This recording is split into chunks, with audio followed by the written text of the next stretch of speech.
Here I am in Manassas, Virginia, and this scene is very familiar scene for the people who live in the suburbs of Washington, D.C. It's about 6:20 in the morning, and I'm about 40 minutes from Washington, D.C., and the traffic is very thick already. It starts at around 5 in the morning. Traffic gets thick. In another 40 minutes at 7 o'clock, this will be complete and total gridlock. So you have to kind of leave. People who work here will have to leave at 5 in the morning, 6 in the morning to get to work by 8 even. So this is a direct result of the massive increase in the size of government. Government has grown so much that new towns have had to be created in the Washington area, and entire new planned communities have had to be created. And the traffic, where people had what used to be a half an hour commute, became an hour and a half, and sometimes 2 hours. So it's very common for people in DC to have 2-hour commutes, 2.5-hour commutes even.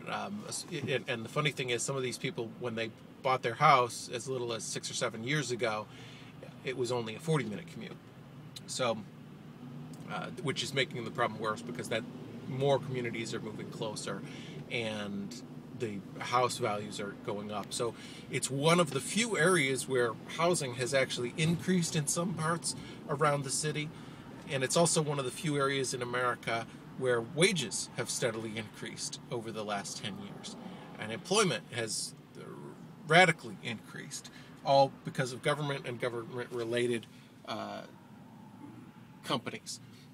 Almost everybody in these cars, and all of the ones that will be following us on this same road for the next couple hours, almost every single one of them is directly related to the government or supportive of the government. You'd be hard-pressed to find anybody doing this commute. That's the high occupancy lane commuters. You'd be hard-pressed to find more than 10% of these people that are not government or government-related. Government contractors, they work for the large prime contractors, they work directly for government agencies, all of the many agencies, or they work for a large service company where the government is a large client. Basically, all these people. And it's increasing, and the wages are increasing.